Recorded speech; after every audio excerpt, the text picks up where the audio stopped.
Hello, everyone. Welcome back to Sportsbook Review's coverage of La Liga Primera. I'm your host, Andres Iniesta, and I have alongside me Ruairidh Barlow and Junior Browne.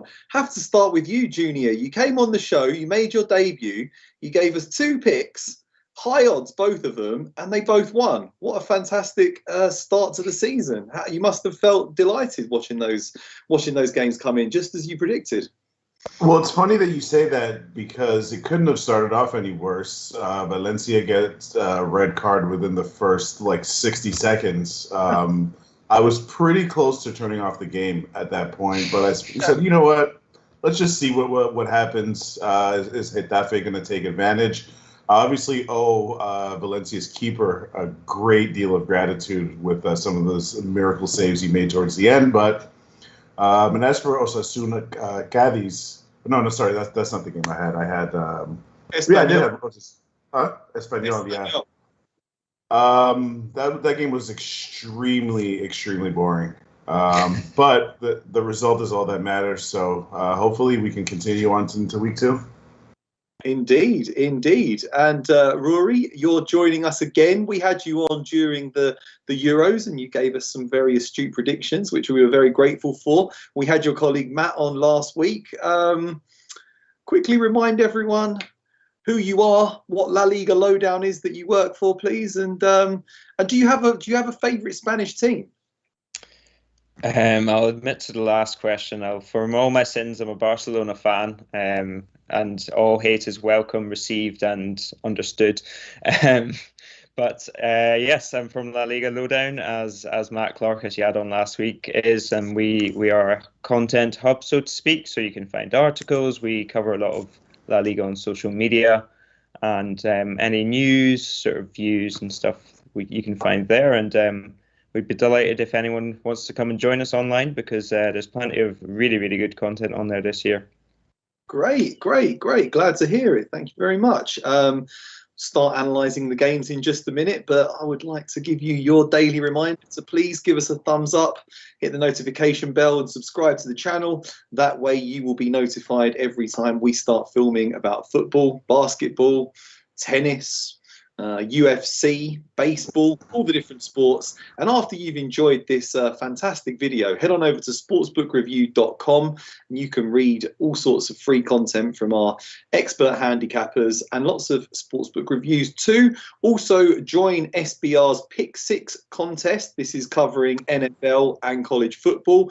There's $50,000 up for grabs over the course of the season and $1,600 per week. And it's totally free to enter. You just need an SBR forum account to do so. And then you've got chances of making huge cash profit. Okay, thank you very much. So we are going to start with Real Betis versus Cádiz. Interesting game. I would have thought that Real Betis were the stronger of the two teams. But, Cádiz are a decent side. Come to you first, Ruairidh. Actually, as well, I should have asked you, Ruairidh, really quickly. Who do you think is going to win La Liga this season? Not Cádiz. I have Atleti as favourites.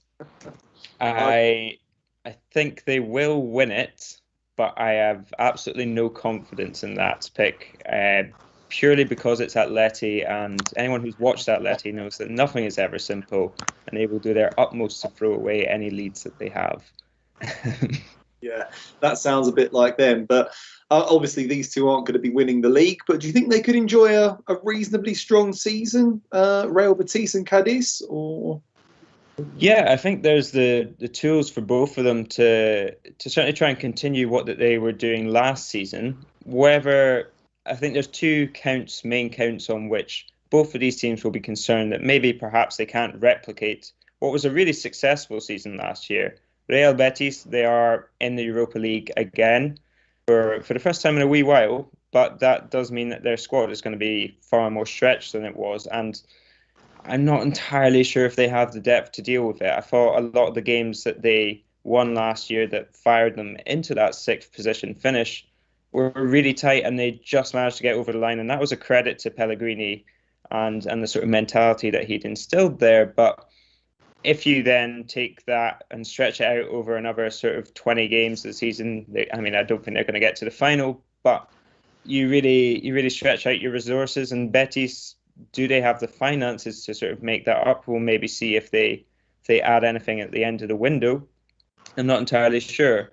Cádiz, on the other hand, similar. They had a really, really good season by their standards last year, and I think for me, where their chief concern has to be is that success is hard, but sustained success is where you really sort of prove your mettle.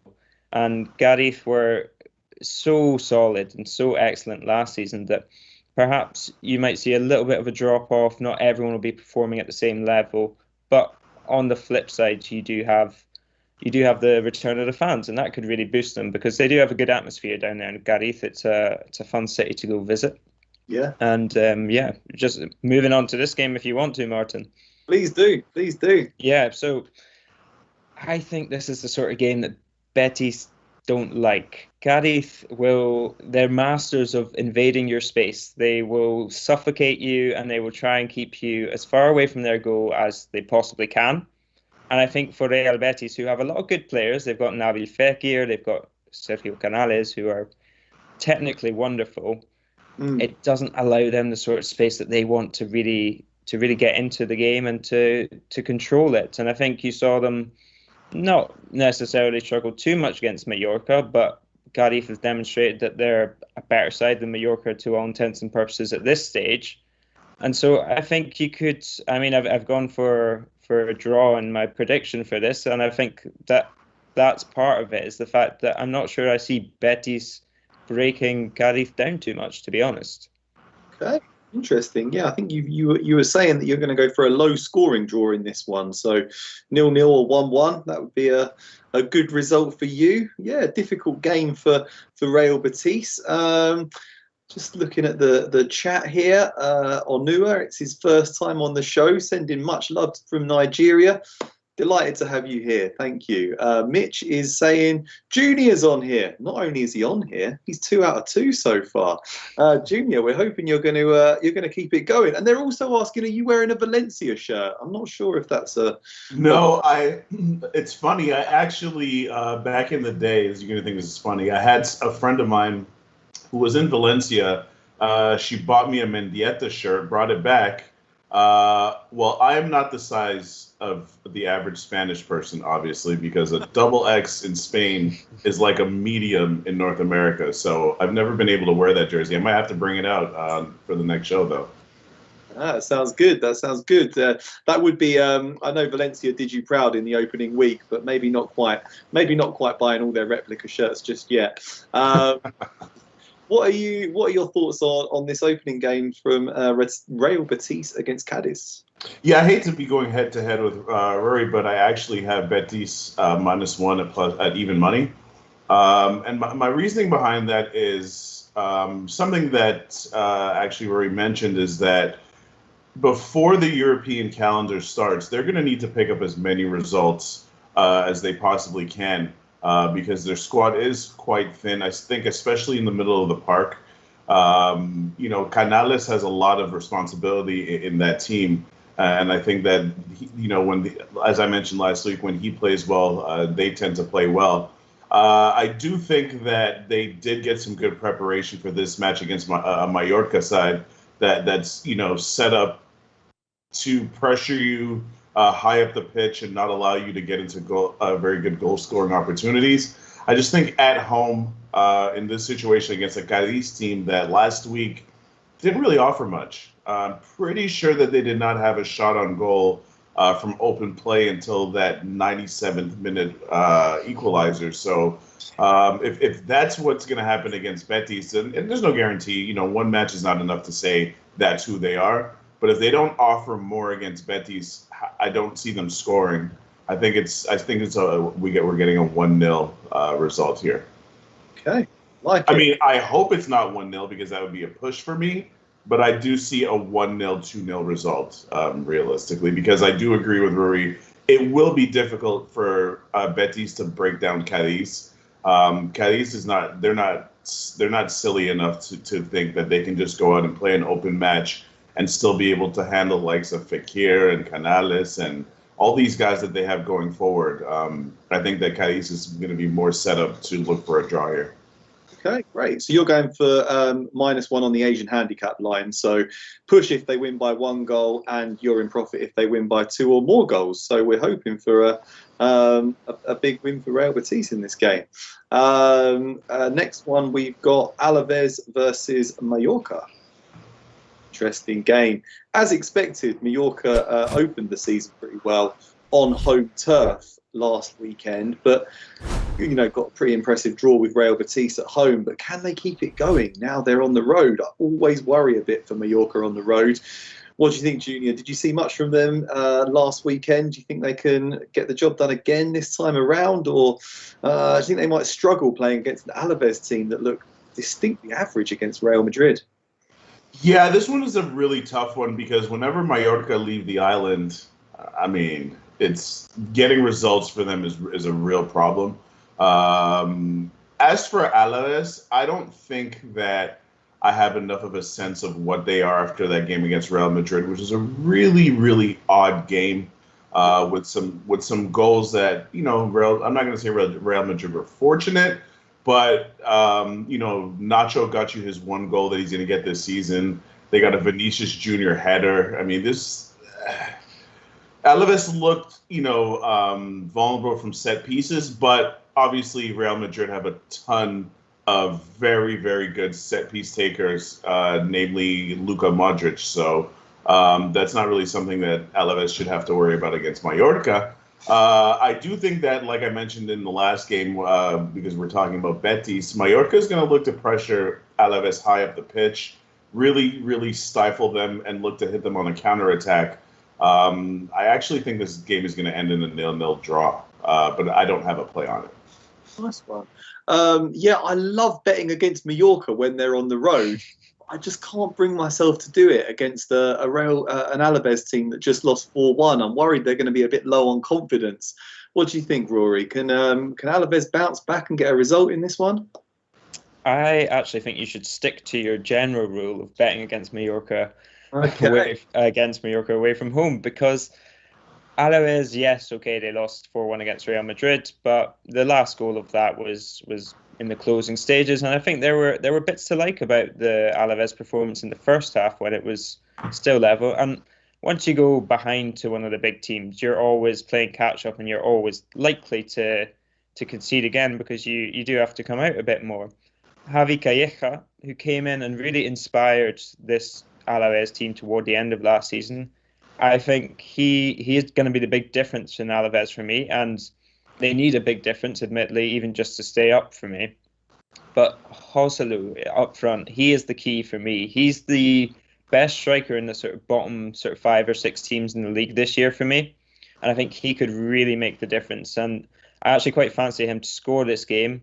On Mallorca's side, I was pleasantly surprised by how much they frustrated Betis last week, and in particular Jordi Mbula, who just came on. He was playing on the right-hand side and proceeded to take the lunch money of 2 different Betis fullbacks throughout the first sort of 50, 60 minutes, just imposing himself. And yeah, the Betis left back, Calderon, in the second sort of stage, and Moreno initially, just couldn't get anywhere near him. So if he can sort of continue that, then that's almost worth a few chances in itself. But I do have to say, I like Alaves at home. I think Mendizorroza is a pretty intimidating ground to go to, especially if perhaps away from home isn't where you fancy it most, as tends to be the case with Mallorca. Interesting. Okay, thanks, Rory. So next one we have got is Granada versus Valencia. Big game. Great win on the opening round of fixtures. Well, the opening game of the season from Valencia. As Junior said, had a man sent off after just 3 minutes, but got a penalty, banged it in, and held on for a great win, despite having just 26% of the possession. They're coming up against the Granada team that did pretty well to hold Villareal to a 0-0 draw, to be fair. Rory, how do you see this one panning out? Do you make a particular team favourite for this? I can't say I do. It's a pretty tricky one to predict this, because it's 2 teams that are both in transition from last year, especially Robert Moreno coming in for Diego Martinez. It's hard to really know exactly what they're going to look like. I'm going to have to say I will contrast Junior from this, because I came in about 2 minutes before that Valencia game kicked off last week. And I was mainlining that straight into my bloodstream. Jose Bordalas back with a bang, start of a new season, 32 seconds, and there's a red card. I was overjoyed to have La Liga back, and in such sort of dramatic fashion as Bordalas tends to do. I did quite like Valencia last week, and I think they showed signs that they're putting together some semblance of team spirit, some semblance of an idea. I think, for me, if they're going to win this game and to tip it in their favour, Gonzalo Guedes is the key, because he was absolutely excellent last week. And then you have to put it on paper, or sort of remind ourselves that they were with 10 men for the entire game. And Guedes really sort of took the game to Getafe last week. And if they can get him focused again, because he has been linked with a move away, if he starts and puts in a similar performance, that could maybe slide it in Valencia's favour. But this is a really tight game between two teams that we just don't know quite what they are yet. Yeah, apparently he's on his way to Wolves, or they're trying their hardest to sign him, which would be an atypical signing from them. A typical signing. They love Portuguese players, don't they, at Molineux? Junior, you obviously did watch the game. You didn't turn it off in a rage after 3 minutes. Were you impressed with what you saw from a 10-man Valencia? And do you think they can keep it going against an organised and disciplined Granada team? I don't know if impressed is the word that I would use. I would say that Bordalas, like I mentioned last week, which is the reason I took Valencia, he's a professional result getter. And he's been handed a squad with much more talent, on paper at least, than the squads he's been coaching in the past. So I actually had Valencia when this line first came out. And then I talked myself out of it just for the simple fact that I don't know what Valencia is after one match. They were defending for their lives for 80 minutes. And is that really how they're going to play? I don't know if they're going to be conservative like Getafe used to be, or if Bordalas is going to open things up. I will say something that I 100% agree with, and I also mentioned last week.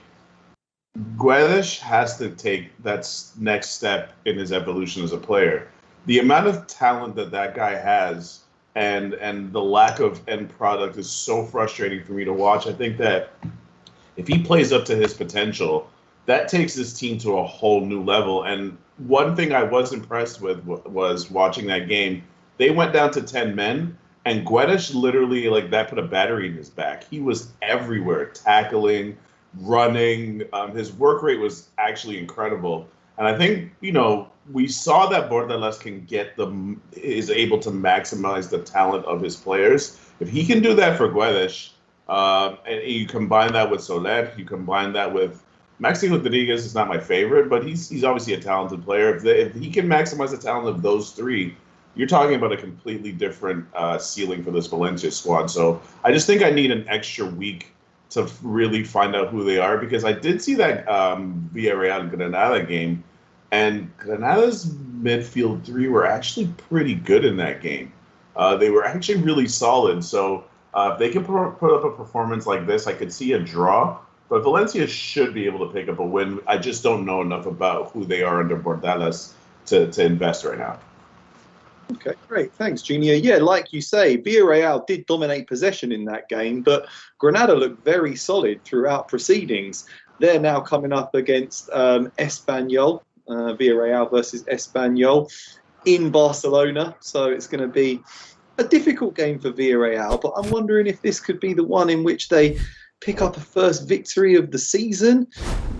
Just lacking a bit of end product last time around, but I wonder if they can finally get the job done now and get that first 3 points of the season. What do you think, Junior? Could Villareal leave with 3 points? I certainly hope so. I've got them at plus 140 for a few different reasons. I think that Espanyol, I was a little bit disappointed in Espanyol, to be honest, last week. I think De Tomas should have probably at least buried that opportunity, had that free header where he missed the target.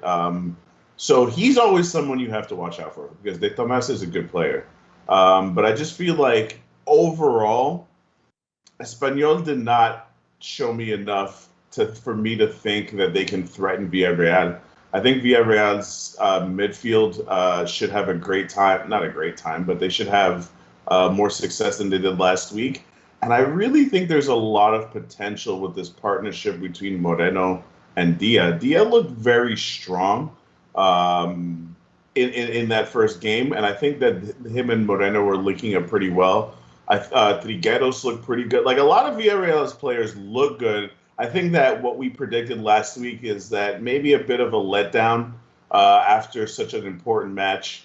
In that cup final. I mean, they came out in the pre-match introductions with the trophy to show to their fans. So I'm not really sure they were 100% focused on the task at hand last week. I think that this week I have a very hard time seeing Espanyol dropping points in consecutive weeks to start the season, especially against a team that was just newly promoted. I don't think it's a slam dunk, but I really do think that Villarreal has what it takes to get a result in this situation. Yeah, it's a very good set of odds on a Villarreal team that, to me, look vastly superior to Espanyol in pretty much every department. Do you agree, Ruairidh? Are you going for a Villarreal win at the weekend? Yeah, I am. But it should be caveated with the fact that Espanyol are no mugs. This is essentially a first division team that went down, and because of their Chinese owners, managed to keep the entire squad together, more or less. Raúl de Tomás, you mentioned him there, and he's very good and was playing for Benfica in the Champions League a few seasons ago. So that's a sort of mark of the quality that they have. Leandro Cabrera at the back as well, another one that they signed from Getafe when they were in the Europa League. So there's plenty of talent to this Espanyol team, but I do fancy Villarreal as well. This, as you say, perhaps they didn't have their minds completely on that Granada game, but they were also coming off 120 minutes in penalties against Chelsea, which cannot fail to be exhausting. I can only imagine what it's like running around, especially if you've got Antonio Rudiger coming behind you. I can only imagine how intimidating that is. So I think Villarreal this is exactly the sort of game that they really sort of lost their fight for the Champions League last season. It was away from home. Perhaps they'd pick up a point and play reasonably well, but just not quite get over the line. And if you add into that Boulaye Dia, who, as you say, Junior, he looks really like a good sort of foil for Gerard Moreno, a good partner, and it accentuates all the talents that Moreno has. And they just signed Arnaud Danjuma as well from Bournemouth, and I'm not sure if he'll make an impact in this game, but if you have him coming off the bench for 20, 30 minutes, it's a pretty mercurial winger to sort of throw into the fold if you need a goal. And so I do have to say, I fancy Villarreal in this. Espanyol, as good as they are, they won't have come up against opposition this good in a good year or so's time. So I think just this week it might be a bit too much for them. Yeah, they've just got so much firepower within their ranks. Like, Alcácer can't even get in the team. Moy Gomez is on the bench. They've got a lot of players that they can bring on in the second half if they do need to make a change. Again, pretty surprising to see them draw 0-0. I guess he is pretty cautious sometimes with his tactics, Unai Emery, but eventually they've got a click. And I agree. I think they could get the job done in this one, and it is a good set of odds on Villarreal. Okay, Barcelona. Got the job done, didn't they, against Real Sociedad? Left it a bit late, but they banged in that last gasp goal to make it 4-2. Killed my Real Sociedad +1, sadly, but what are you going to do? Do you think they can maintain the momentum, Rory, as a Barcelona fan? You must have been reasonably impressed to see them beat Sociedad in the opening game after all the turmoil over the summer. Yeah, it was impressive. I do wonder if perhaps that sort of guides us into a false sense of security with this team, because, as you say, you saw those two goals when they took their eye off or sort of lacked focus for a few minutes. And Barcelona, I think we're still figuring them out. I think they've got enough to get a result in them, partly because I saw Athletic Club against Elche on Monday, and they really looked lackluster. They're missing a few players from the Olympics and from the Euros. They've been given a bit more rest, but they didn't have that same ferocious press against Elche, admittedly in hot conditions, which would cause Barcelona problems. And you saw against Barcelona in the Copa del Rey final last season, if Athletic are going to try and press and it doesn't come off and they don't get to Barcelona, they can be absolutely dominated as they were in the Copa del Rey final. And as much as Messi ended up the star of the show in that game with a fantastic goal, it was Frankie de Jong who was actually the key in that match to unlocking the Athletic defence in the sort of latter stages, or I think it was the early second half of that game. And so I do just about fancy Barcelona, but I think this is a really close game to call because Athletic are back in San Mamés with fans for the first time in a long, long time. And that is a sort of intangible that you can't really account for. So it could go either way. I make Barcelona slight favourites just based on the confidence that they showed last week. But as I say, I wouldn't put your house on that one. Yeah, I'm not putting my house on that one. I mean, all the story is about Messi leaving and the players that are outgoing, but you can't forget that Barcelona have still got a number of extremely talented players. Like you mentioned, De Jong in midfield with Pedri, Griezmann in attack, Memphis Depay. I still think they'll have a strong season, but I don't feel particularly confident in opposing Athletic Club when they're in Bilbao. What do you think, Junior? Are you going to pass this one too, or do you think Barcelona can go there and get another result? No, I've actually gone for under 2.5 at even money. Okay. I think that the game against Sociedad, just from my recollection of watching the game and just my observations, was that they were just so extremely narrow in the way that they chose to attack Barcelona in the few moments that they had possession. I think they had something like 38% possession. They did not have much of the ball, but they were just always going down the same route. They were always going down Route 1. They never really tried to incorporate their fullbacks into the game. And Oyarzabal, even though he started out wide, he's a player that likes to play central. So I think that against Athletic Club, Bilbao is going to stretch Barcelona more than Real Sociedad did. I think Munain better get. Some of these guys are going to get into the game a little bit more. And I also think that to take what we saw at face value, that, okay, so Barcelona's back, no Messi hangover after one game against Sociedad, it's a bit much. It's a bit much for me, I think. And realistically, if we're just going to keep in mind one thing, Atletico probably should have lost that game against Elche, because Media has what has to be the miss of the season so far from about 3 yards out. It was easier, as they say in the Premier League, I always hear commentators say it was easier to score than to miss in that situation. So Elche really actually should have been up 1-0 in that game. I think that in this game, Bilbao is going to come out not parking the bus, especially not in San Mamés, but they're not going to be afraid to play against Barcelona.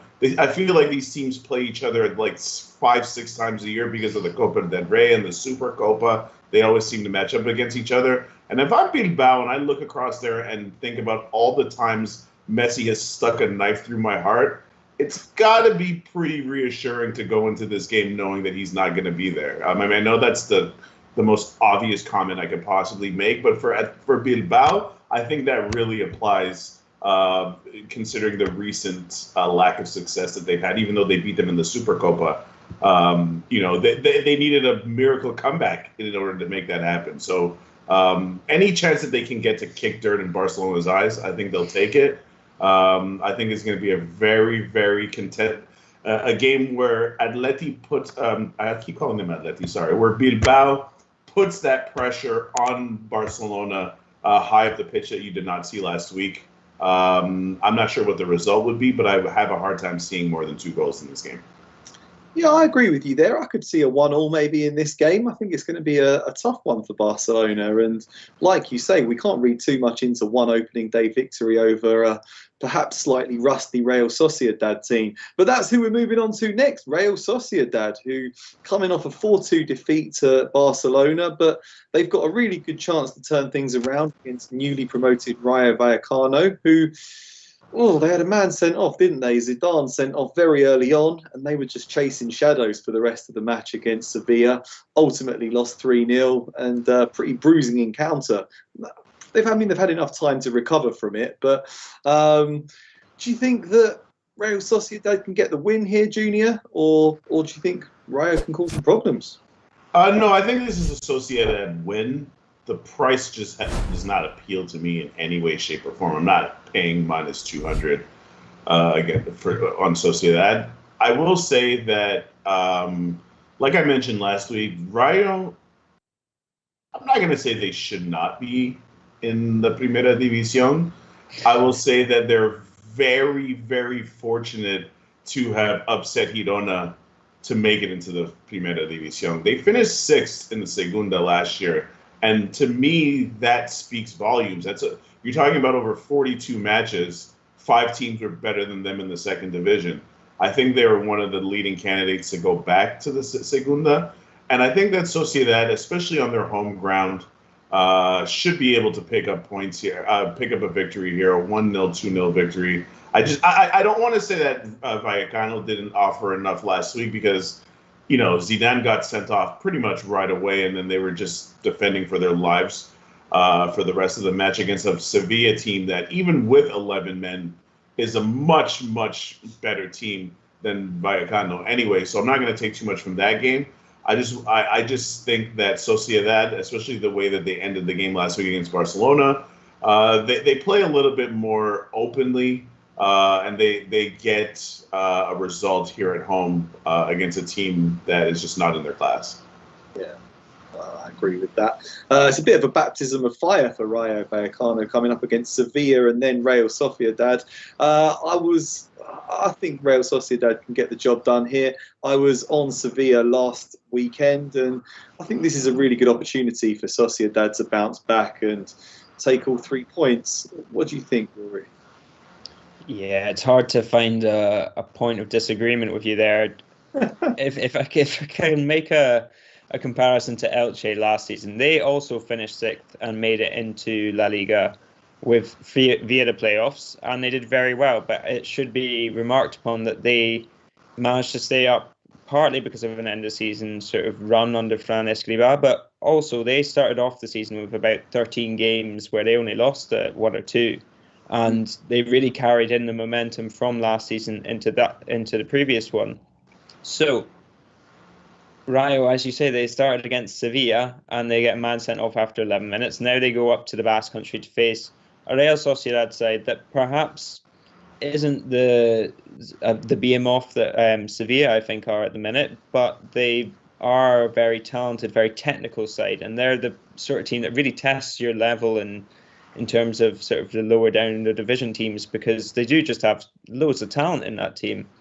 So if I were to try and sort of sell something here, it would be maybe you can see if you can go over 2.5 goals or Real Sociedad -1, or if that sort of makes the odds a little more attractive, because I do, it might not be a whitewash, but I see them at least a couple of goals clear of Rayo Vallecano at the moment. And also, they were rusty last week, but this is the perfect opportunity for them to get rid of their rust. And if you add Alexander Isak into the fray, he's been training recently. They're not quite sure if he's going to make it, but he's a hell of a goal scorer to put into that team and really give them the boost that they need to put Rayo to the sword in this one for me. Yeah, he was phenomenal at the Euros in the summer, wasn't he? Without actually really scoring, he lit up, played it. He was great on the ball, lots of energy, lots of drive, taking players on. He's a terrific talent. I think they can enjoy a really good season with the creative players that they have behind him once he gets back in the swing of things. I'm going for Real Sociedad and over 1.5 goals for me in that game. I think they can wrap up a relatively comfortable victory. Next up, we have the champions, and they made a pretty strong start to the season. It was a difficult away game against Celta Vigo.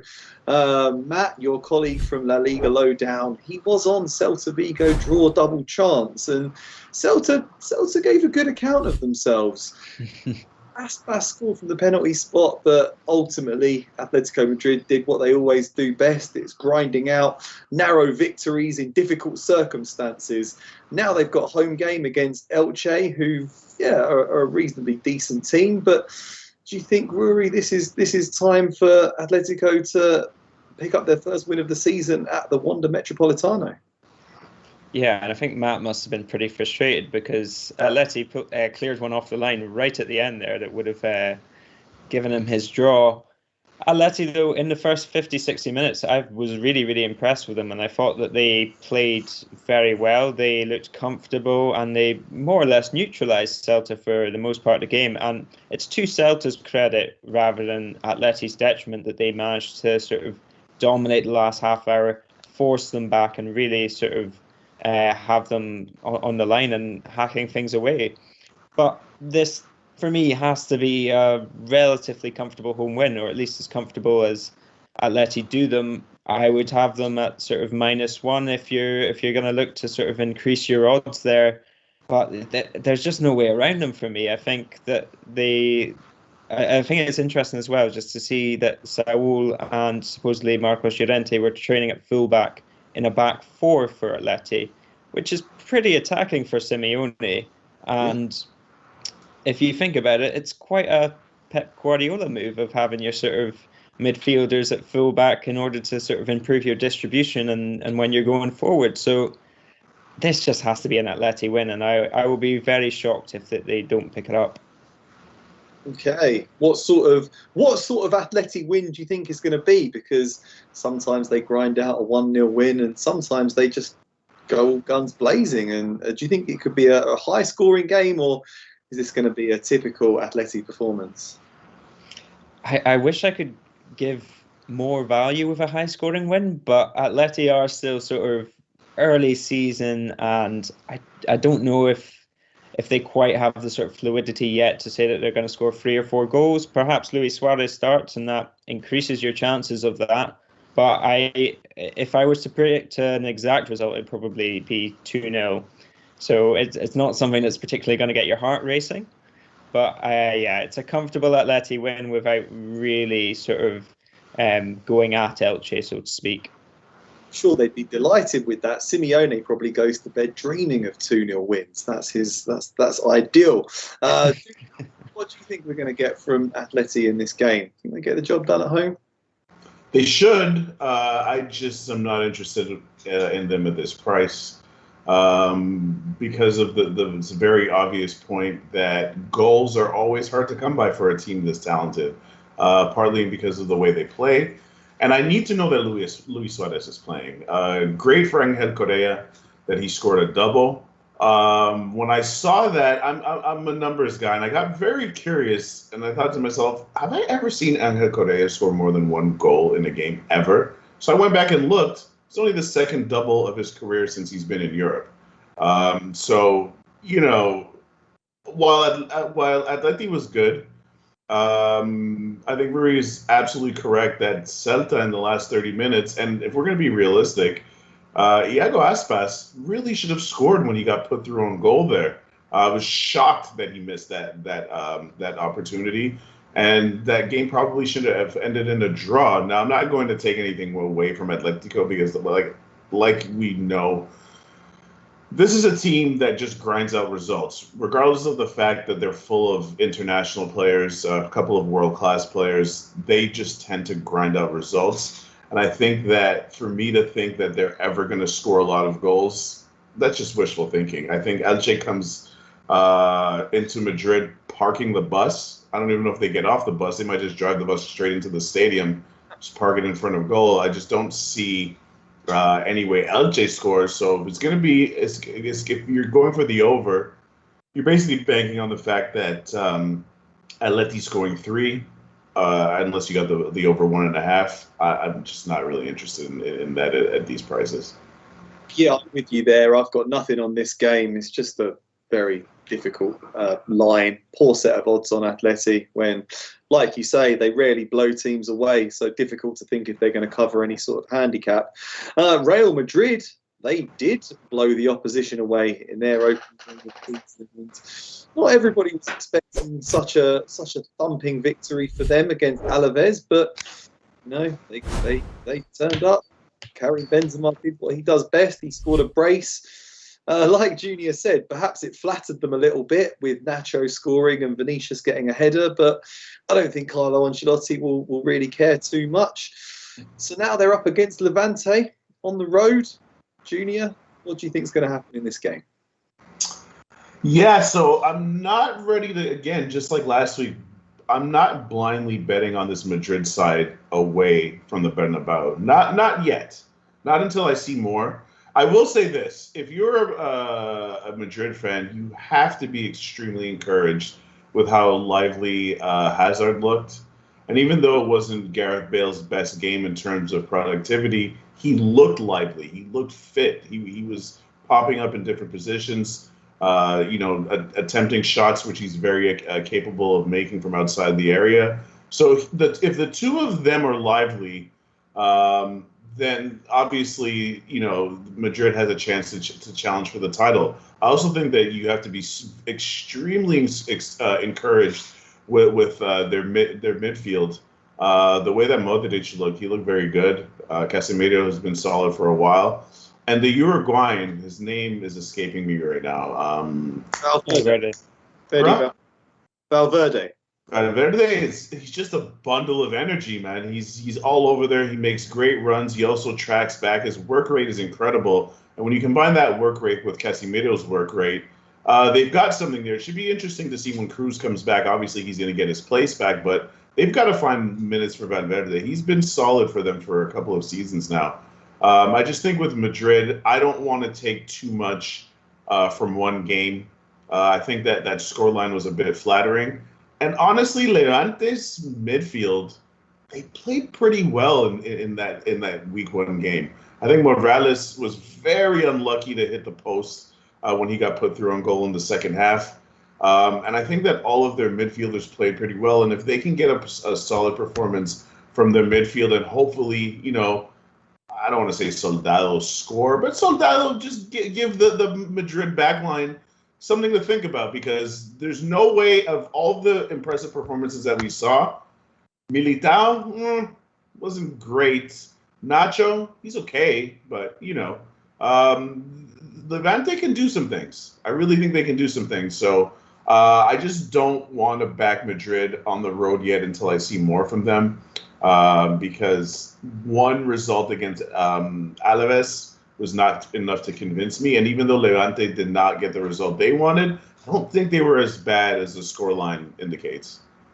No, I'm not exactly blown away with Real Madrid's defensive prowess either. It's a bit of a makeshift defensive pairing of Nacho and Militao, isn't it? I think they'll look a bit more solid when Alaba comes into the team. But Casemiro screens that defence well. And one thing you'll say about Ancelotti, he gets the best out of attackers. I'm fascinated with him putting Gareth Bale straight back into the team and saying, look, you're a key man for us. I know he was on loan at Tottenham last season, but he had more goals per minute than any other player in the Premier League. For me, he's still a world-class player. And if there's a manager that can put his arm around him and make him feel wanted and valued there, Bale, Hazard and Benzema could blow away any defence in the league. I must admit, I went for Real Madrid and under 4.5 goals, which has paid off for me so many times. And this was one of the rare occasions it actually didn't. It came to 5 goals. So I'm turning things around this time. I'm going for Real Madrid to win and over 1.5 goals. I can see them scoring 2 or 3 in this one. What do you reckon, Ruairidh? I think if any of our American listeners are familiar with the phrase, if you wake up and like Baker Mayfield, you're feeling dangerous, you talk yourself into Levante drawing here, because Paco Lopez has one of the best records of anyone in La Liga against Real Madrid and Barcelona. And it's regardless of form, regardless of how they're doing and how disastrous their defence looks at times, they do seem to just eke out results against Real Madrid. And they went to the Alfredo Di Stefano last season and beat them, or it might have been a draw, but I think they beat them. And I think Paco Lopez is the one sort of manager who really manages to instill a sense of confidence in his players, so that when he plays against Real Madrid and Barcelona, it's 11 against 11. He's not afraid to press high. He's not afraid to drop deep. Whatever the game demands, he will get that out of his players. And it might not work because Real Madrid, as you say, they've got a really, really talented squad. And it should be a win for them just based on paper. But if you want to talk yourself into sort of going for something a little bit out there, Levante are my bets because Morales looks like he's absolutely banging form again. What a goal last week. That was sensational. And yeah, okay, their defense isn't the best. I think Eden Hazard is perhaps the key to this match because if he shows the kind of liveliness, as you remarked, as he did last week, that sort of drags people away from Benzema. And that's where you really start to get some electricity into the Real Madrid attack. Because Benzema last season and perhaps even the season before, it's all focused on him. And if it's just him you've got to deal with, as you've seen with Leo Messi, it's far easier to deal with that than it is if you've got 2 or 3 threats. But Levante, for me to draw, I mean, it's probably likely to be a Real Madrid's win. But I think there'll be at least 2 or 3 goals in this, as you say, Martin. And yeah, I can see Levante getting a result just. Oh, interesting. But I like that we're both going for over on the total goals line because I'm a bit worried about that Real Madrid defensive pairing too. But I just think they can outscore Levante in this game. Yeah, you mentioned our American viewers. We do have a lot of American viewers. We also have a lot of viewers in the UK. But we have people watching. One of the best things, we have people watching this show from all over the world. There's always people in Australia, Tanzania, Nepal, Venezuela. They all come on the comments and say where they're from, and it's amazing the geographical spread that we have here. Everyone just wants to come and talk about football because it is just this most popular sport on the planet, and this is one of the best leagues, and I think they're proving that it's still a very entertaining league even despite no Messi. The next game we have is Sevilla. They're away at Getafe, which is going to be a tough game for them. The odds on a Sevilla win in this game are very, very high. I was a little bit surprised to see what a good price really that you can get on Sevilla when you consider, they really were quite impressive for me, even though they're against 10 men in the opening weekend. You can only beat the team in front of you, and they were very comfortable in the end. I think they can carry it on. I think they can go to Getafe and get a win in this game. What do you think, Ruairidh? Do you agree, or can you see Getafe digging their heels in and grinding out a point or something? No, I'm very firmly in agreement. I think actually it's -1 for me if again you're feeling confident with Sevilla because Getafe, yes, they lost 1-0 against Valencia and they showed bits and bobs in attack, but they still lost to a 10-man side that were 10 men for almost the entire 90 minutes, and they looked shaky in defence. They started Stefan Mitrovic, who is renowned in France, where he's just come from at Strasbourg, as an absolute liability. So if he starts again, I think there's an error in there. There's a goal to be had. And Sevilla, they're feeling pretty confident because once again, they seem to have started the season without anyone really talking up their title chances. And they'll go under the radar. They've just signed Rafa Mir, who I think is a solid addition to their attack. Eric Lamela, he's coming in and he's in form, and perhaps they were flattered a little bit by I see the Eric Lamela. Eric Lamela. Oh, I'm glad he's not in the Premier League anymore, at least. Yes, yeah, no, completely. He's he did come in form though, and he did score twice. And Sevilla, perhaps they were flattered by the Rayo game, but I just can't see any way that they don't find a way through the Getafe defence and going the other way. Sevilla, rock solid. Exactly. There you go. Rock solid at the back. Lots of dangerous players in attack.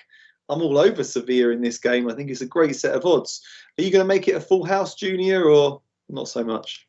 It wasn't an official play of mine, but you guys had me very close to pulling the trigger. This price doesn't even really seem to make sense to me, if I'm being honest. Sure, Getafe, they weren't terrible against Valencia, but like Rory said, they were up. They had a man advantage for 90 or 88 odd minutes, and realistically, they only created real chances when it was desperation time. I'm not 100% convinced by Getafe. Not that they're a bad side, but something I mentioned last week when Michel made that comment that he wants to play open attacking football with this side. Why? You've got this side has gotten results by being compact, by having a strong spine, by being relatively conservative. If you're going to open up, especially against the bigger clubs like a Sevilla, I can see a real beating here. I haven't taken it just because while Sevilla were good last week, I'm going to just mention something that I mentioned in the beginning of the show. If I was not convinced that Angel Correa had ever scored a double, I don't even need to look up Lamela. I guarantee you he has not scored more than one goal in a game since he used to play for like River Plate 10 odd years ago. So yeah, I'm not 100% convinced either, but gun to my head, it's Sevilla or nothing, especially at this price. I think that this is actually a fantastic price for Sevilla, considering on paper they are the much more talented squad. Well, indeed, yeah. That's why I'm all over Sevilla at plus 130. I think it looks like a fantastic set of odds. Got to go for that. Final game is Osasuna versus Celta. Celta, like Ruairidh said, were unlucky not to get a point against the champions, but they have a decent chance now to bounce back. Osasuna, never an easy place to go. Well, how do you see this one panning out, Junior? I've actually gone for Celta. I was actually very impressed with the way they kept fighting and they stayed in the game. And like I mentioned, I think that Aspas should have scored, which would have made it 2-2. I've gone Celta draw no bet at minus 105. I think that, and I was very encouraged by the way Denis Suarez looked in that game. Santi Mina has a good understanding with Aspas as well. Celta's got quite a few guys that can get you a goal. Nolito on his day, he can get you a goal. Where are the goals coming from Osasuna? Osasuna, to me, going forward, looked like one of the worst sides last weekend, especially at home, playing against a team that's newly promoted from the Segunda División. I was actually the most disappointed with Osasuna going forward. And I think that unless they offer way more against the Celta Vigo team, I don't see how Celta does not come in and get a victory in this spot. Okay, thanks. Do you agree with that, Ruairidh? Do you think Celta go there and get a win? I had this down as a score draw, I have to say, and I think what's interesting about this is it's such a clash of styles. Osasuna, okay, against Espanyol, they weren't particularly impressive, as you say, Junior, and I'd agree there, but on the other hand, this is their dream game. They have a team that's going to press them really high up. And Osasuna, if there's one thing they like doing, it's counter-attacking. And so I could see them getting a goal against a Celta backline that will be missing their captain in Hugo Mayo because he was sent off in that brawl at the end of the Atleti game. Ridiculous. But entertaining. And then on the other hand, you had Jose Fontan, who's a decent young defender. I've got hopes for him and confidence that he will have a good career, but at this moment in time, I think if you maybe put him up against Kike Garcia or Budimir, they're both experienced strikers who know their way around the penalty box, and perhaps he's where they find the space to score that goal. So I think Osasuna will relish the challenge of playing against a team that presses so high up, and Celta, again, they'll have the sort of game that they want in the fact that they'll be able to come on to the opponent and really use their attacking talents. But on the other hand, yeah, I think this might just cancel each other out to a degree because it's such a clash of styles. I think this is one of the games worth watching from this weekend for me because, yeah, I think it could be really, really entertaining. I've seen that there'll be a lot of space involved for me. Okay. Yeah, I always like watching Celta, find them very entertaining. Love Iago Aspas up front, the way he pulls defenders out of position and creates space for his teammates. I'm leaning towards Celta for this one, but it should be a fascinating game, like you say. Okay, thank you both. Esteban, could you please give us the picks? I'll read them out to everyone. So, I'm going for Real Sociedad and over 1.5 goals at minus 125. Going back in, I think they finally get the job done. I'm only doing 3 picks this time around. I've got Sevilla at plus 130, which just looks like a great set of odds to me. My favourite bet is Real Madrid to win and over 1.5 goals at odds of minus 115. Ruairidh sent me a tip for every game, but I just chose the ones that are at the top. We've got some huge odds. We've got a draw and under 2.5 goals in the Real Betis versus Cádiz game at plus 400. So he's thinking 1-1 or 0-0 there. That's 4-1 if you're in the UK, or 5.0 in Europe. He's got Barcelona straight win at minus 105.